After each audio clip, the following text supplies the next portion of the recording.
Hi guys, Tom Morrison here, and today I want to go over balance and how it is not just something that you have bad balance, it is something that is a trainable skill, and just knowing where to start from is the most important part. It is something you will get better at over time if you put a bit of effort into it, and it is something that is incredibly beneficial, especially as you get older. You'll find that most people that train when they're older, they are more interested in not falling over than anything else. So it is something that is incredibly important for your longevity and just your development in total as well. No matter what you like to practice, you should have good balance. So the very first thing that you want to do is have something that you can hold on to. So this can be a kitchen counter, it can be a wall, it can be a chair, anything that you can actually hold on to. I'm going to use a rig post here, but you probably don't have one of them at hand at home. You could use your stair banister, anything, just anything you can comfortably hold on to that you know that can support you. This here, right off the bat, is assisted single leg balance. So just lift up one leg, you can have it here, you can have it behind you, wherever you want, and just start to spend time there. So see, can you hang out here for 30 seconds? See, can you hang out for a minute? Don't worry if this seems too easy for you right now. It's going to get harder in a second, but this is right down to the grassroots where you want to start. Assisted balance. So holding on to something and just getting used to being on one leg and seeing what that feels like over time. So as you start to fatigue, you'll start to feel little muscles starting to work harder, and that is the stuff that you're thinking about strengthening, because balance is core strength as well. So the better you are at balancing and not falling over, all this here kind of stuff here, this is all core strength. If I start to fall this way and have to correct it, that is core strength, okay? So think about balance in that way. So do both legs. Hold on, do the other side. See how you are with that. Test that out. If you feel confident enough, well, first of all, if not, this is where you hang out. Do this every day. Do it a couple of times a day if you can. Just work on building that strength. Even wiggle your toes while you're there. You can come up a little bit, do little calf raises. Just make yourself have to work in that position. After that, you have unassisted balance. So just doing the exact same thing without holding on, okay? You can use your arms to sort of help steady you, but see what it's like to try and hold yourself in this position. Try and get a nice static position first of all that you're comfortable with. Then you can actually just start to move things around and see, can you still maintain your balance without falling over? And test what you're like on both sides. So if you're someone that gets a lot of problems with their hip or back pain or anything like that, and your balance is really, really bad on one side compared to the other side, that's something that you want to start to improve on, make better.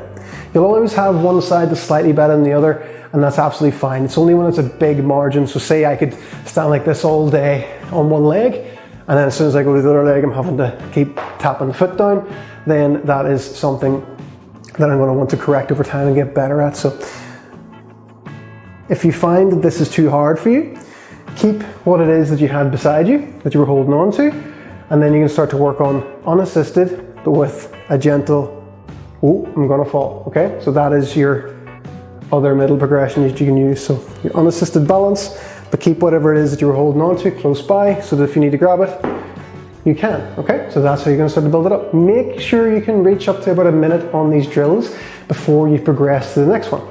If you're confident enough with those two, then you close your eyes. You do single leg balance, and then you close your eyes. And when you start to do this, you're gonna start to get a lot more appreciation for what your feet and your ankles have to do all day. You'll actually feel how much stuff goes on down there when you're trying to balance. Even when you have both legs beside each other, you'll still feel how much your weight is constantly shifting from side to side. So test that on both sides. Make sure you're nice and stable. Close your eyes and start to balance with your eyes closed. You might need to get somebody else to time you to see how long you can get, because you won't be able to see the clock. And this is one of those exercises that you'll feel like, 10 seconds is 2 hours. Again, if you want to just try it out, if you don't think you're just ready for that yet and you want to try it out, keep whatever it is you're holding on to nearby, close your eyes, let go, and then you can get a feel for it, and then just make sure you can safely stop yourself. That's the big thing about balance stuff, always do it safely. So once you've got the hang of those, they are your main ones. So being able to unassisted single leg balance with your eyes closed. If you want to make it a wee bit harder here, we'll cover this again at the end. Move your head left and right with your eyes closed. It's much harder to do. It just completely messes with your vestibular system because your eyes are constantly trying to find something to look for. So when you first start balancing, you may find it helps you to really focus on something and just keep staring at it while you're balancing. That's really going to help. But if you start to turn the head, you're going to start to mess around with that. And then when you close your eyes and start to turn your head, all of a sudden it makes things a lot harder. So once you've got the hang of those, you want to make them harder again. You always want to be thinking about progressing and making things harder on yourself. So from here, I have got my rig post at the bottom. You could use your fireplace, you could use a couple of big books, you could use your bottom step. It's one I quite like to use, so I would call this like the stair balance drill. Use your bottom step, not your top step, your bottom step. I'm going to say it again, use your bottom step so that if you do happen to fall, you just go to there and you'll be absolutely fine. What you're going to try and do here is try and balance on one leg at a time, but now you're with limited amount of foot. So it is much harder to work with. So build yourself up to being able to do a minute on the one side. Again, this is also called the plate balance drill.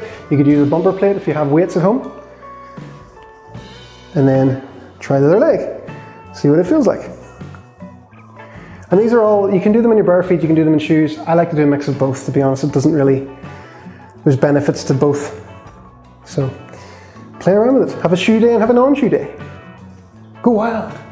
So that's single legs of those. You can also, the nice thing about this is you can work on both feet balanced at the same time. So have both feet on, drop your heels down, and then you can start to balance here. So just imagine you were on the bottom step of the stairs. You would be able to grab onto the banister, grab onto the wall if you needed to. That was just a genuine fall there because I was focusing on what I was saying and looking in the corner. So always be thinking about how you can get better at this stuff, especially first thing in the morning. Great thing to do, really wakes everything up. And you'll probably find at different parts of the day as well, your balance is better than it would be at other times. Oh, I'm cheating now, I'm using that post to hold me up with my arm. So the next progression with this one as well, you go through them again. You start to close the eyes. So get your single leg balance. This is incredibly hard, by the way. Single leg balance, make sure you've got your balance first, and then close the eyes.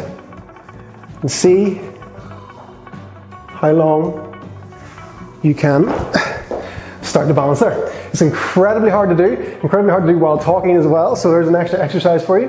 You can then take the left and right, close your eyes, left and right, while doing it as well. There's infinite levels you can start to work your way with this. Those are your main foundational ones. The prolonged period of balance is what builds stability in your joints. So if you're finding you're having knee issues, ankle issues, hip issues, back issues, all of that stuff, prolonged periods of balance, as simple as this sounds, is going to be the thing that helps you long term, okay? Just doing 5 reps of something like this and then trying to go about your day is not going to be as beneficial as you actually spending a good 5 full minutes working on your balance uninterrupted, okay? Next step from that, you've got all kinds of sprinting drills and stuff. You could work on hops, controlled hops, drawing crosses, all of this stuff, the single leg deadlift. Great thing to work on as well for hamstring activation. All of those things come on top of that as well, but this is where you start. Just get yourself balanced and make yourself be able to cope with going to fall and then not. Okay, guys?